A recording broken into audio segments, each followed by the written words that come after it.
चलिए 1992 के उस ऐतिहासिक वित्तीय घोटाले की इस मोशन विजुअल कहानी पर नजर डालते हैं जिसने सबको हिला दिया। एक साधारण इंसान से सबसे बड़े घोटालेबाज बनने तक का ये सफर सच में रोंगटे खड़े कर देता है। कहानी शुरू होती है एक ऐसे शख्स से जिसने आम लोगों को रातों रात बेतहाशा अमीर बनने का शानदार सपना बेचा। छोटी मोटी नौकरियों से निकलकर सीधा शानदार BMW कारों और आलीशान बंगलों तक, क्या छलांग थी। मीडिया ने भी इस उभरते हुए शेयर बाजार के सुपरस्टार को तुरंत द बिग बुल का नाम दे डाला। पर यह जादू हुआ कैसे? दरअसल 90 के दशक के बैंकिंग सिस्टम में आधुनिक तकनीक बिल्कुल नहीं थी।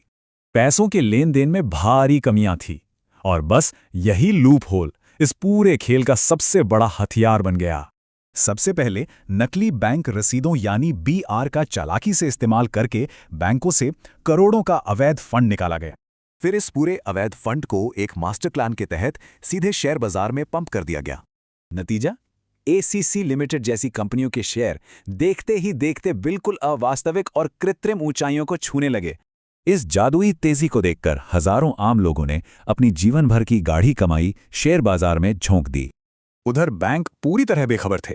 उन्हें पक्का विश्वास था कि उनका सारा पैसा बिल्कुल सेफ और सुरक्षित है।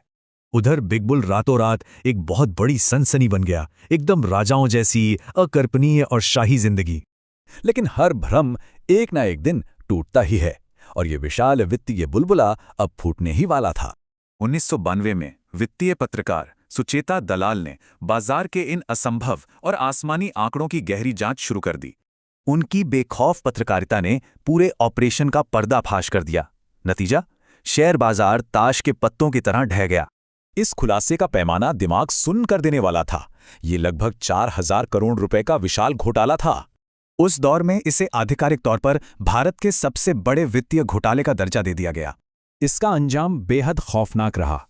लाखों मासूम निवेशकों की जीवन भर की खून पसीने की कमाई एक झटके में डूब गई। उस सुपरस्टार का विशाल साम्राज्य भी तुरंत मिट्टी में मिल गया और उसकी पूरी दुनिया बिखर कर रह गई। ये कहानी सिर्फ शोहरत की नहीं थी। ये बेगाम लालच, अत्यधिक जोखिम और एक खोखले सिस्टम की असली दास्तान थी। आज भी किसी बड़े वित्तीय घोटाले का जिक्र आते ही सबसे पहला नाम हर्षद मेहता का ही याद आता है।